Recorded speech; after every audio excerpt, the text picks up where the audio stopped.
Labdien! Šodien mēs parādīsim īstu pamācību, kā izrādīt simpātiju pozispiedzinēm. Tātad, mums ir divi soli. Mēs paņemam pirmo solu un pārceļam pāri. Šādi. Noliekam vidiņā.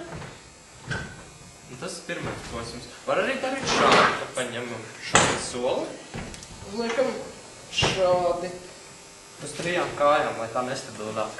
Jo nestabilāk, jo labāk. Tad mēs paņemam vienu krēslu.